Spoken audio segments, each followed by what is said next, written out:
having those events there, it's a process. Some of them takes 3 months, some of them takes 10 years. So you can't think about an event today for today. No. So the plan is quite long. The plan to bring an artist to the stadium to come and sing, it's also very long. If in a destination, maybe Free State somewhere or whatever, you don't bid or you don't put a proposal on if that the trophy should go according around. to that, Yes. then your destination is not going to happen. So all those things, they have to be planned for the citizens, for everybody to benefit. And sometimes you find that because it's long term, there are certain people that can commit for something that will be in 2030, whilst they will not be in a position at that particular time. It needs us to be progressive in our thinking. Certain things we can bid for them this year, but we'll find that they happen when it's somebody else that is in term and in a position. But when we give the credit, we give the credit at the time that thing is happening, not at the time of initiation. So really, it has to be a position where you are not looking at really somebody just a pat on the shoulder to say, well done. You need to be fully open and embracing the fact that it may not be you. That's why I'm saying it's a challenge, because certain people want to document their wins. So at the end of the day, those are some of the challenges where you find that the people that are supposed to make decisions don't make decisions because they think it will be during somebody else's time. All right, welcome to Sunday School with Zandi Soul. Today I have the most amazing woman, and I remember having to be following Mrs. Nonnie around thinking, I need to have a conversation with you. I need to speak to you about something. And in Meetings Africa, it was also, it's a queue and we need to wait and speak to Mrs. Nonnie because we know the information that she really upholds and the respect that we have for her in the industry. We are just going to speak to Sis Nonnie. She's the Executive Director at the Convention and Events Bureau. Welcome, Sis Nonnie. Thank you. Thank you so much for gracing us with your presence. I know you are very busy, and I'm really honored. I'm honored to be here too. Good day to everyone. Thank you so much. So we're going to get straight into it, and I just wanted us to break the ice, just not to make it so formal. What are your favorite foods? I'm very simple. Yeah. Steam bread. I'm a Really? steam bread girl. Steam bread and stew. So give you and me steam bread and stew, and then we on. We're on. Really? Yes. And your favorite drink?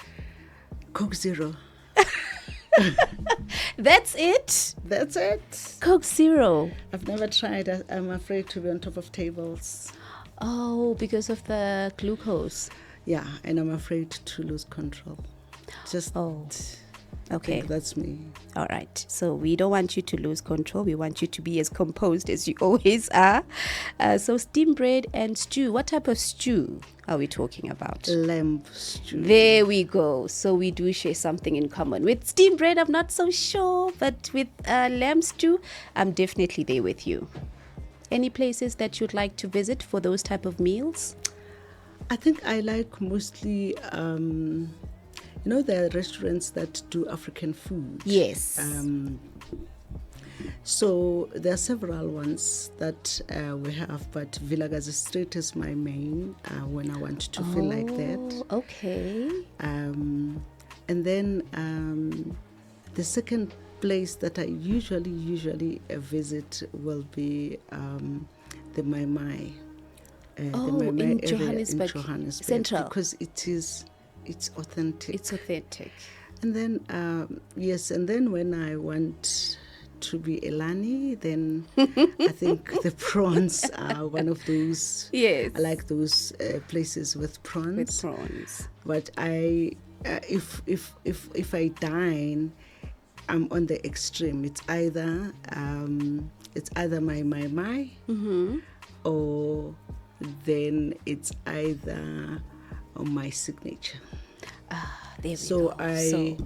You are a bit of a combination. Yes, sometimes I don't because I don't want to be disappointed either way. Yes. Yeah. Absolutely. So I don't want to say, oh my goodness, I should have. So I'd rather go to the experts. I know my mind will grill that meat with wood and charcoal and nothing better than wood. Yes, with meat that is really grilled with wood. Yes, and I then absolutely agree with my you. Vilagazi street with a homemade stew. So and I think it's just going back home, kind of thing. Yes.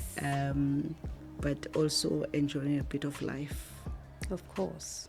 So both classy and authentic. Yes. That's such a combination. And I do agree with you in terms of having to really go to places that offer those type of meals. So yes, I'm with you there, even with the stew. So I do understand what you're saying. And for us to get into the role that you are in, you are a phenomenal woman in terms of business tourism.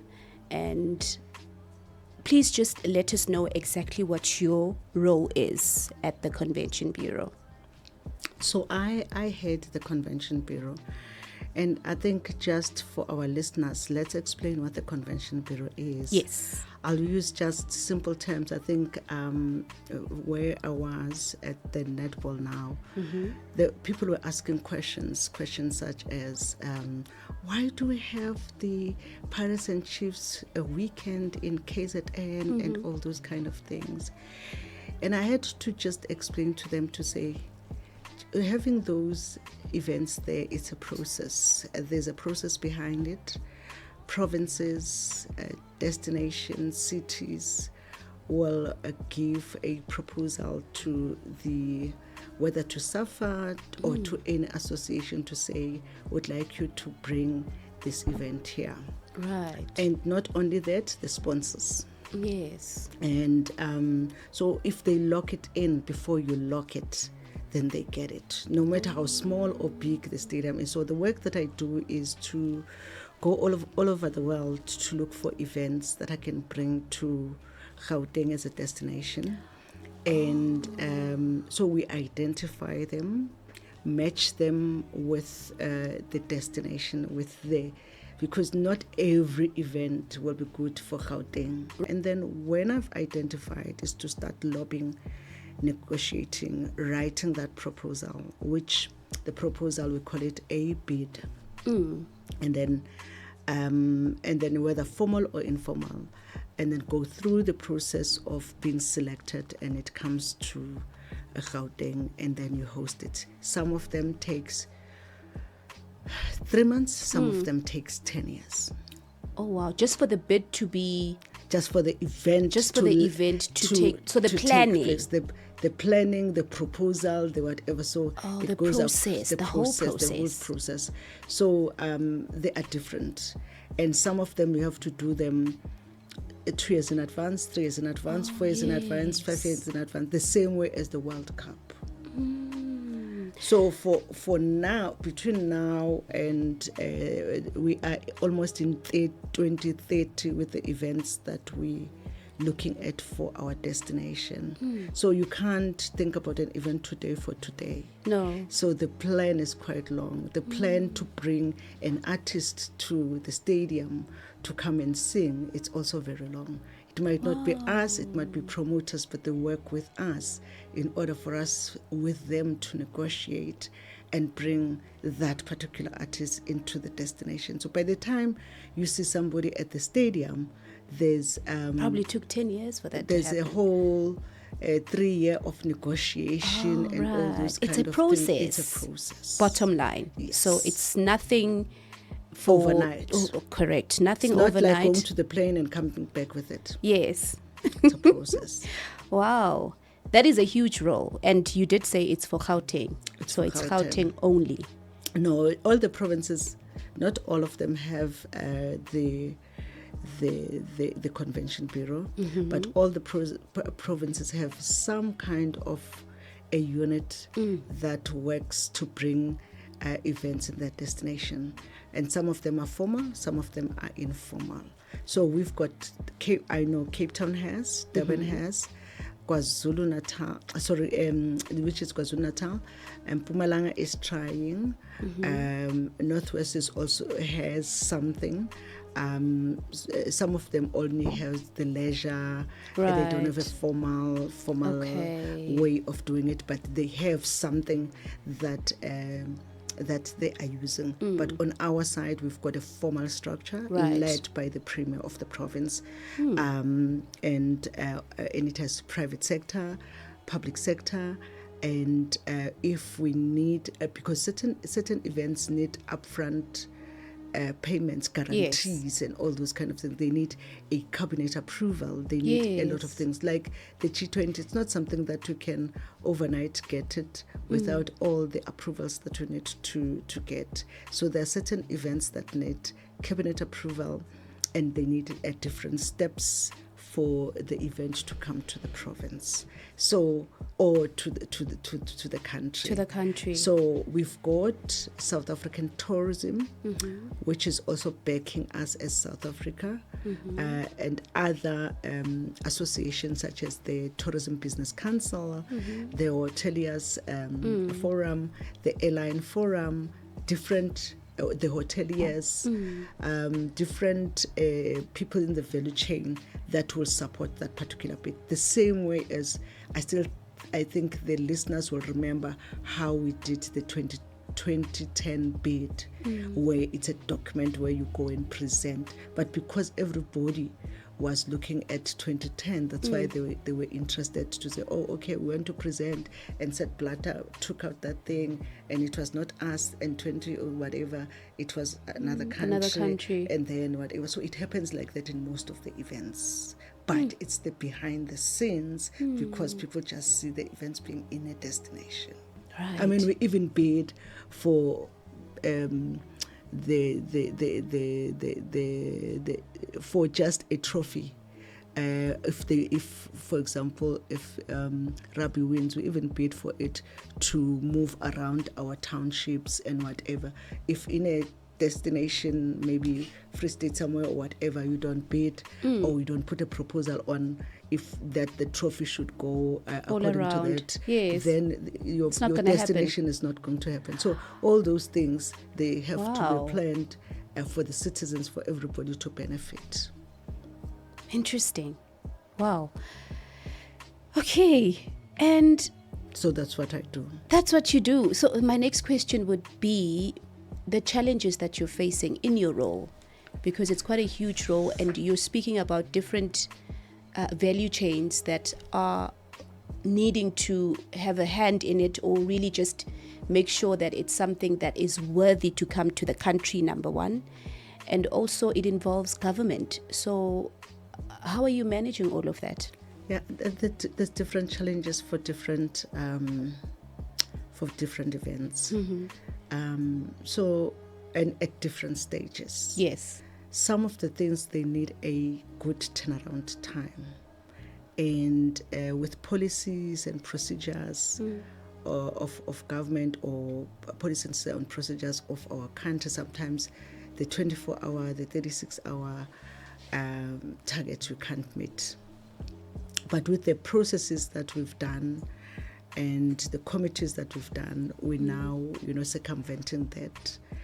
And sometimes you find that because it's long term, there are certain people that can commit for something that will be in 2030, whilst they will not be in a position at that particular time. I see. And they have to commit outside of their own term, which is something that you are committing the next person. Oh, right. So they may not be in the position to be making that decision. To be making that decision at that time. At that particular time. Okay, makes sense. Because I think, if you think about it, when they started the Gautrain, it was during Premier Shiloah's time, but it was implemented when. So, and it needs a number of. It needs us to be progressive in our thinking. So those are some of the things that the challenges is that there's a timing difference. Yes. And until we understand that certain things we can bid for them this year, but we'll find that they happen when it's somebody else that term. is in term and in a position. But when we give the credit, we give the credit at the time that thing is happening, not at the time of initiation. Oh, so because of the timing difference. Right. So Uzandi could be in a process where it won't be my turn to be in that position in the next, or when it's supposed to happen, when this particular event is supposed to happen. However, when Usis Noni now is in that position and it's now in operation or it's implemented, yes, then only Sis Noni will be getting the credit for it. Yes. So really, it has to be a position where you are not looking at really somebody just a pat on the shoulder to say, well done. You need to be fully open and embracing the fact that it may not be you. Yeah. And so that's why I'm saying it's a challenge, because certain people want to document their wins. Right, yes. And when documenting your win, sometimes people want physical documentation of the win or of the achievement, yes, and not the process, because people, the culture in our country is not looking at the process that it happened, but they're looking at the achievement at the end. So it is good that if we do these things, CEOs are there for 5 years, and certain people, their positions are there for 5 years, executives are there for 5 years. So for us to be progressive in doing these things, we know that this type of work is the work that you might leave in the middle, whilst maybe at the time when you've secured it but not hosted it. Oh, okay. So you can have a bit of that reference or that win in writing before it is, or just immediately when it's secured. Yeah, but I'm just saying, at executive level, I don't think that you need to be thinking much more of an achievement in writing. I think you have to think of an achievement in terms of a footprint, that I initiated it, right. Even though nobody knows that we are the initiator. So at the end of the day, those are some of the challenges where you find that the people that are supposed to make decisions don't make decisions because they think it will be during somebody else's time, and that particular person will benefit. So it needs some kind of emotional intelligence and some Absolutely. kind of policies that will guide progress. So if we need to really increase the GDP, also to improve the economic impact in our country, we need events like that, because they are the economic drivers. They employ. They open opportunities for small businesses. Correct. But it's not only on tourism, but it's in the entire value chain. So those are some of the challenges. And then the other challenges is that some events come with brands or sponsors that are there already. An example will be, let's say, the Nedbank Cup.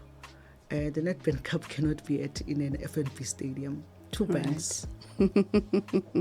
Why is that? Because of the branding. The brand rights, itself. The branding rights. Oh, right. It's two different banks. So on my side, even if I wanted to have the Nedbank challenge in Gauteng, those are some of the things that are considerations, because already Nedbank had logged it.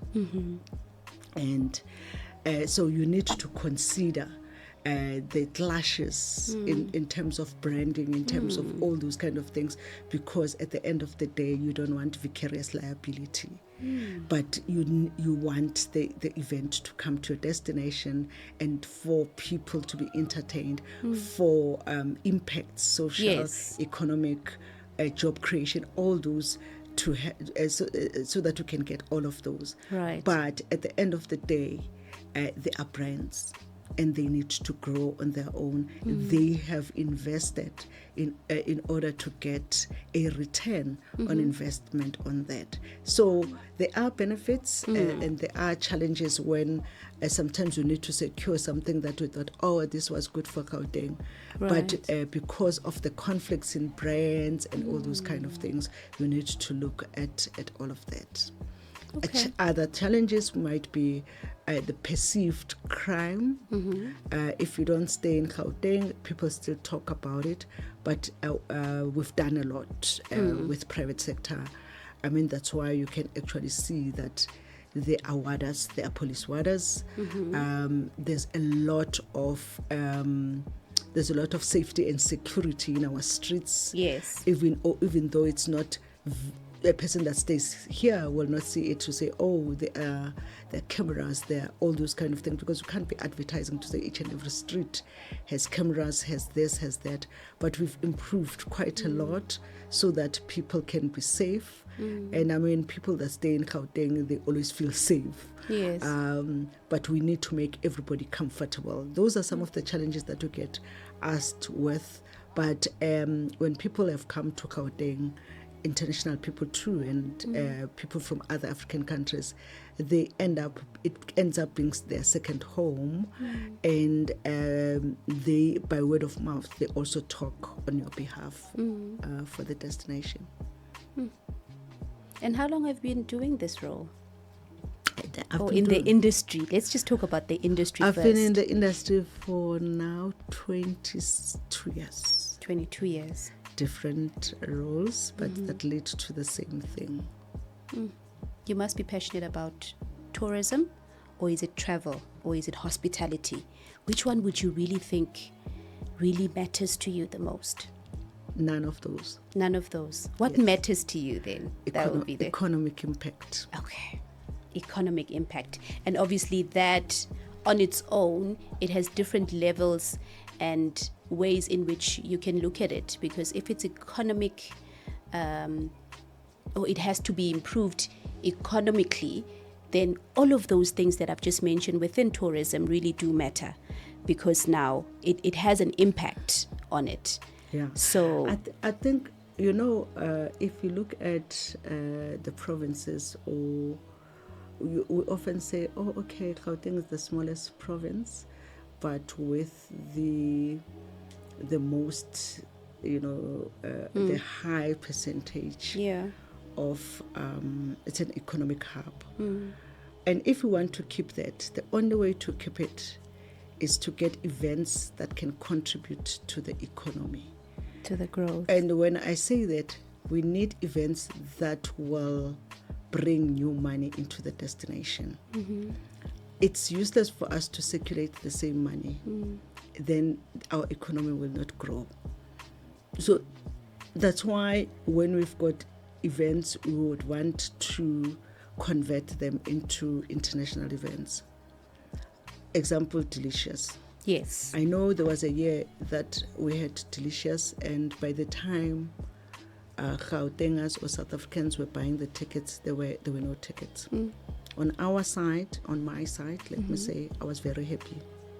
Not happy that the people are not going. I was happy that new money is coming in. Has come in into the province, and the more there's new money, the more the economy grows. Yes. But it's useless for me to borrow Zandi to borrow Tim to like that. So we need to get new money into the destination, new money through investments, new money through whatever that we do. So if more people, that's why even with events, we don't sponsor a lot.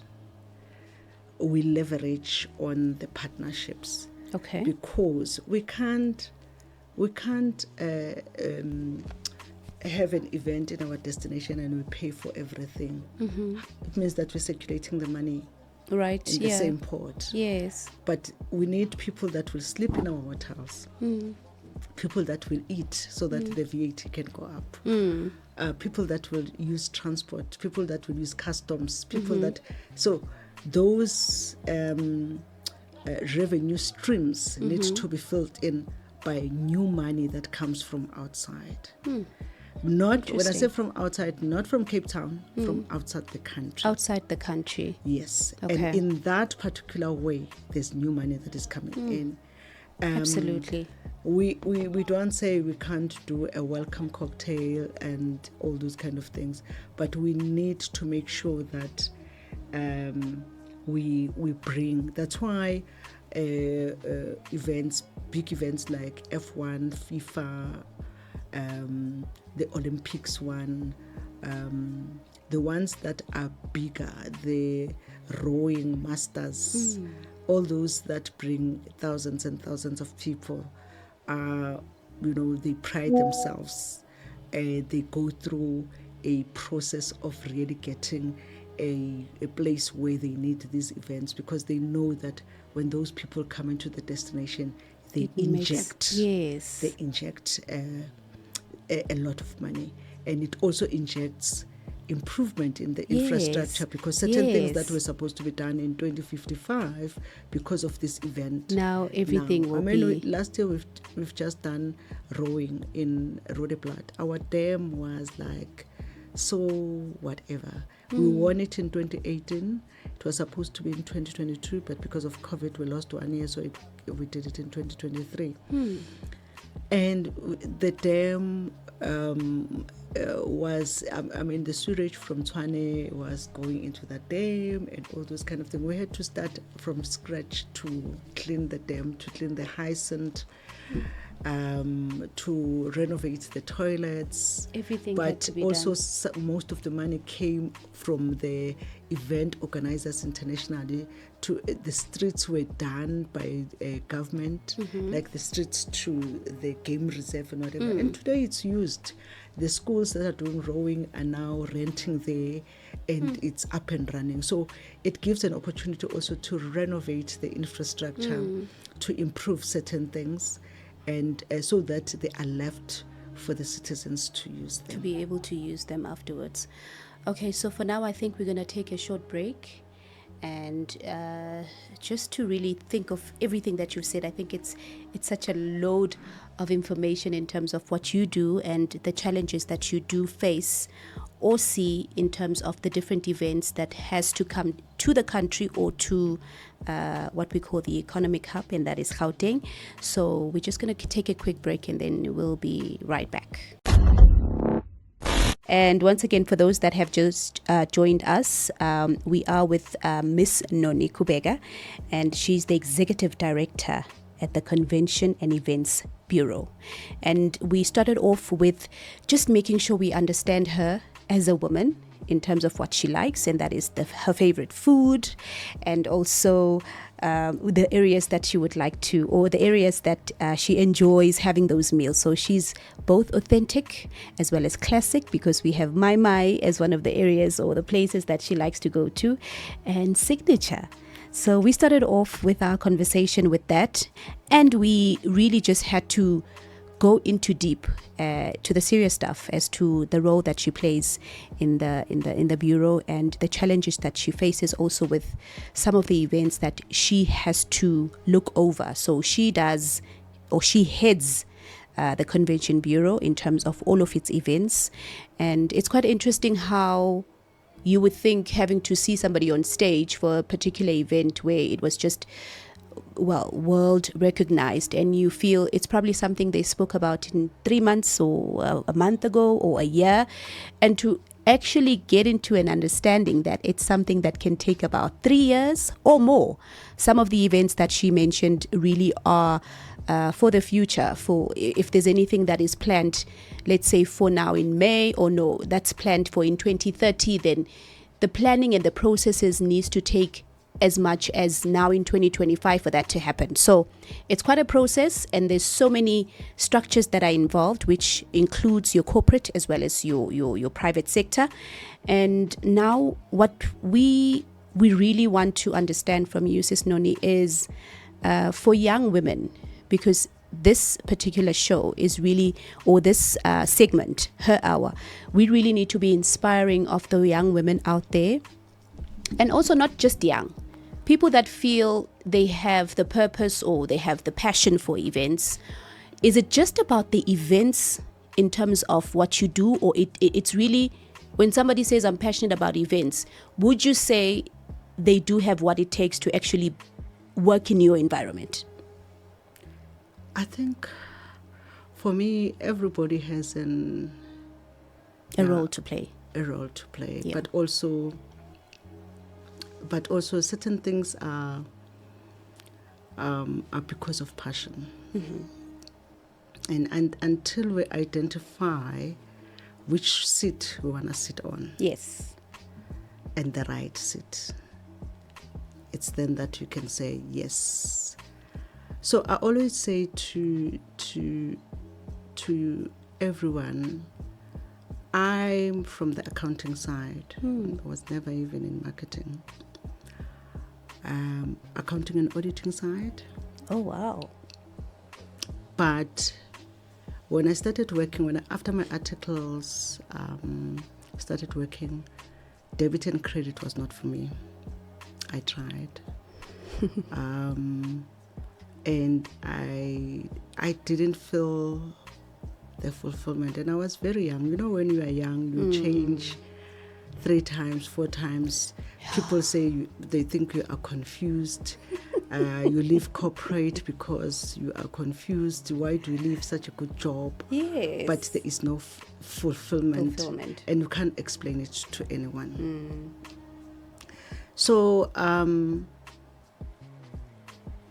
I moved to investor relations, and that introduced me to the marketing. And then I had to do an MBA in marketing so that I can understand the terms and all those kind of things. And I never looked back. So I'm combining my finance and marketing.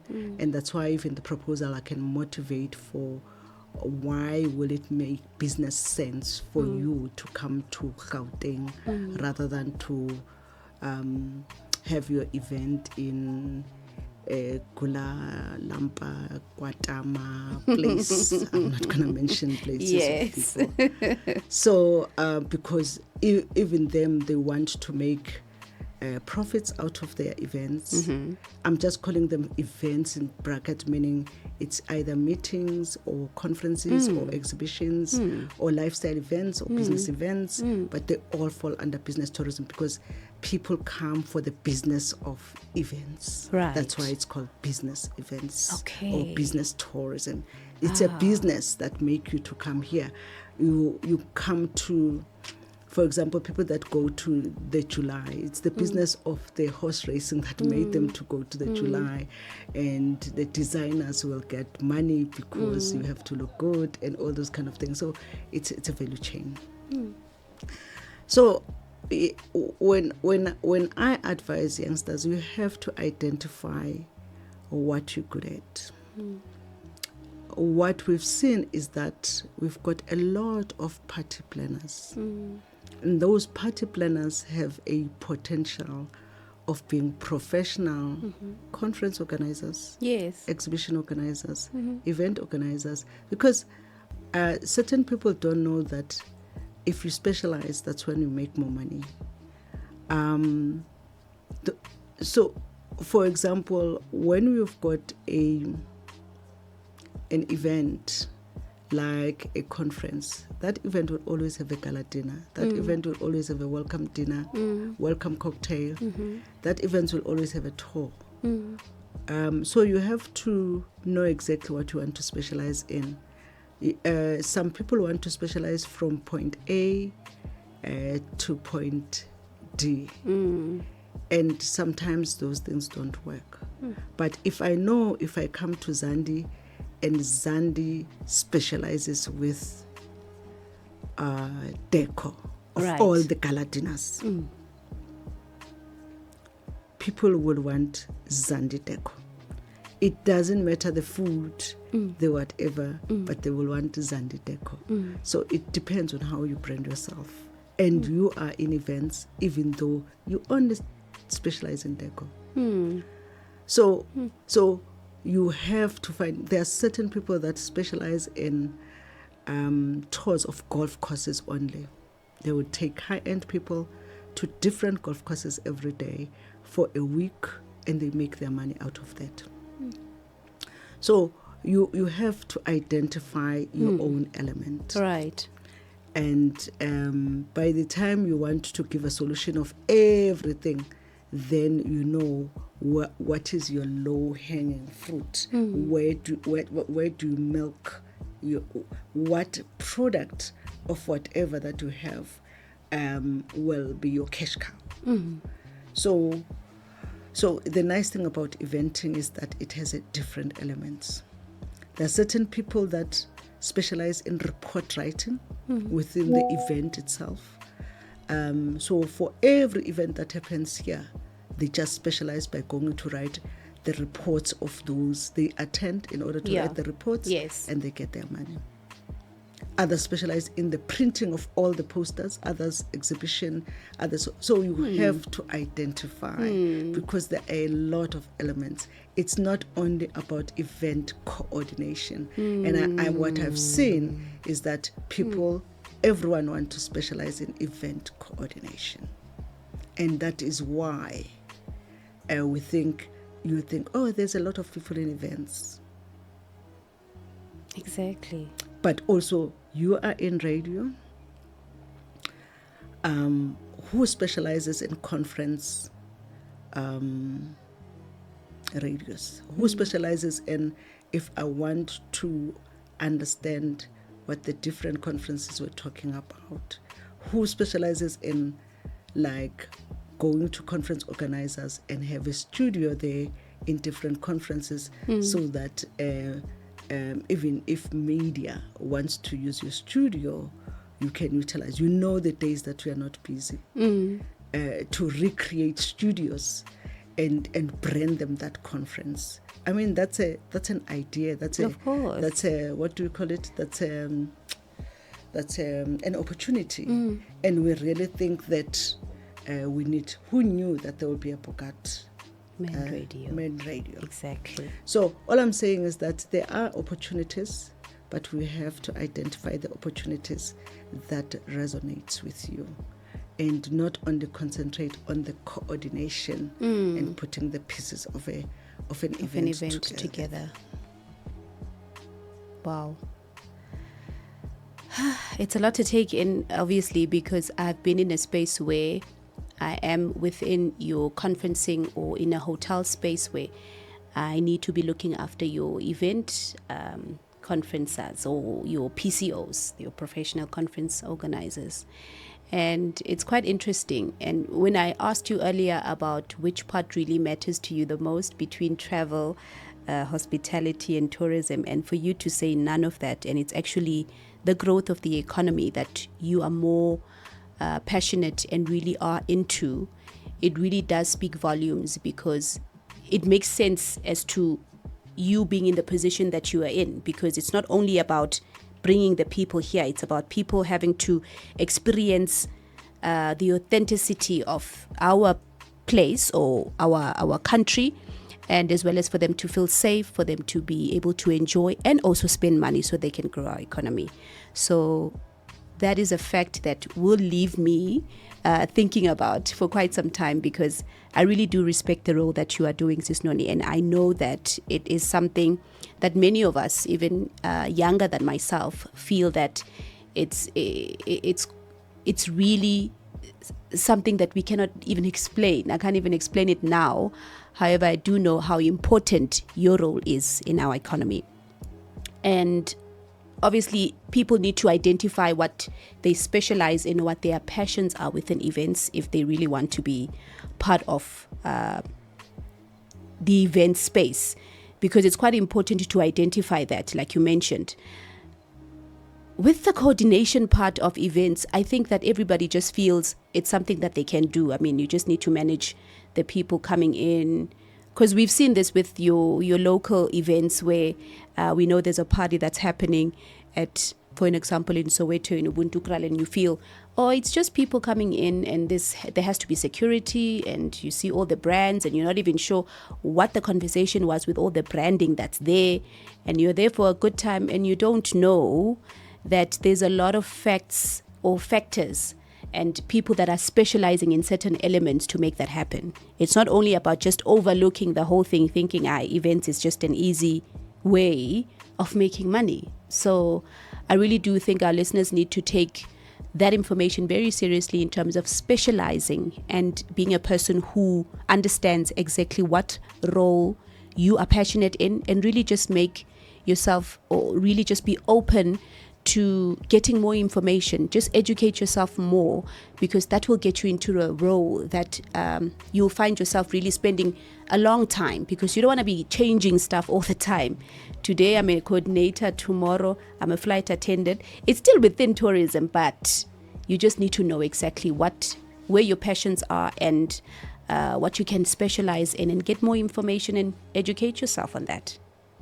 Yeah, I think certain opportunities come because maybe you were looking for something and you didn't get it. For example, the stretch tents. There was a time that I did not know that if you're in a stretch tent, the brownish tannish, that the water can penetrate if it rains. Not on the sides, but on top. Yeah. So, and you think that because there's that thick stretch tent, then you should be okay. You should be okay. But you have to go to an extent of saying, okay, if I can't find this, let me do research. What do people use in other countries, in other parts of the world? And you change. Let's say you're a tent company. You provide the up-to-date tents that are there, or marquees or whatever. People were using the white ones, and then they went to transparent. Who brought the transparent? But after transparent, glass. After glass, what else? So you have, that person specializes. You'll always want a marquee in one way or another. You'll always want carpets. You'll always want something. If today I can bring the black and white, maybe lined carpets. And then put a red carpet on top of it in a white tent, and you come to that wedding. How many people will want that black and white carpet, not the red, not the green or the whatever flooring that we usually use? That we are known for, because people want new things all the time. So I think we need to go deeper and provide new things, but in the things that we specialize in. Absolutely. And within her hour here on Sunday School with Zandi Soul, we also need to be looking into your music. So with all the important information that we've received from you, what music do you listen to? I don't know if you know soul rock. Ooh, and I'm supposed to be a soulful person here. Yeah, soul rock. Soul rock is some people call it R&B, but it's not R&B. So R&B and soul is different. And teach me. Soul rock is the Celine Dion kind of. Oh. The songs such as My Heart Will Go On. So it's not really R&B, but it has some kind of softish, but also rockish in it. And it's my kind of sounds, and I just didn't know of the term soul rock. I knew of it being a soulful. Yes, like Celine Dion, we would really just segment her to be a soulful person or a soulful singer or an artist. And any particular songs that you listen out of your soul rock? That's one of them that I spoke about. My Heart Will Go On. Okay. And then I'm a Gladys Knight fan. Love it. Would you also consider her to be soul rock, or would you just say she's soulful? She's soulful. She's soulful. R&B, soulful. So she's a bit of a combination. Yeah, with a different voice, of course. What song from Gladys? If you don't know me by now. Oh, you are into my vibe, because that is the sounds that I listen to. Honestly, can you see the smile on my face? Can you feel the smile on my face? And third but not least. Yeah, and if you look at also Ladies Night, there's a bit of gospel kind of thing. So when I want to lift my spirits, I would listen to the gospel side of things. And when it comes to gospel, I think I come home to listen to people like Ehlengwe Mhlaba, certain songs of Dumi Gokstad, one of my favorites as well. And then we've got the Mbambo Girl also being good for me. But I'm from the Methodist Church, so I always fall back to Amadodana Sawisil, because there's certain songs that even if people sing, they're never the same. Right. Even though I can listen to them differently. Like it will be Amadodana, but it's so nice to listen to it in a different from a different artist and all those kind of things. So I also do that quite a lot when it comes to what I listen to. Listen to the same song by different artists. Yes. And and see especially in a long distance. But with Ehlengwe Mhlaba, I would listen to Uyalalelu Jesu. I even like the way she sings it and portrays it, and just that part of your soul. And okay, yes, so we do happen to enjoy the same sounds. I do soul and R&B full-time. I'm a soul and R&B DJ, so that is something that I really do. It's so close to my heart. It is a passion that I have. And with the songs that you've mentioned, I mean, Celine Dion, My Heart Will Go On, Gladys Knight, If You Don't Know Me By Now, and with any other rendition from different artists, and locally with all the ones that you've mentioned, Uhlengwe Mhlaba, Dumi Gokstad, it is people that we really, really do appreciate the music from them. And we are so grateful for you to take the time to come and spend with myself, Zandi Soul, here on Sunday School. And yes, we did get a bit into the Sunday version of things with the gospel that you mentioned, and soulful also, because with soul music, for me, it really does work so well with Sundays. I think because we've had so many DJs in other platforms where it was just a Sunday thing to play this kind of music. So I'm so grateful and I'm thankful, and I'm wishing you less of stress when it comes to the events that are still upcoming, so that they can just keep you for us, because you're very special. Thank you so much. Thank you so much for inviting me. Thank Hope you. I helped. You did. And I'm sure with any other questions that we will be, or that we will get, it's just one of those things that we will just try and see how best we can get Sis Nonnie to be answering them at another time. But for now, with her hour, I really do enjoy the fact that we are able to speak to phenomenal women, and women that are in a position to be decision makers, and also be inspiring to young women as myself, as well as anybody that is younger. I do have a 22-year-old daughter that I'm empowering, in terms of she needs to learn that you don't just get things done, or you don't just have things handed over to you. There has to be a process that you need to follow, and you need to be humble at all times, and knowing that whatever it is that you do, just make sure that you are good to people and you are kind, and that will always come back to you. So from myself, Zandi Soul, this is Sunday School, and I'm so glad I got to spend time with Miss Nonnie Kubeka. Thank you so much, Mama. Thank you.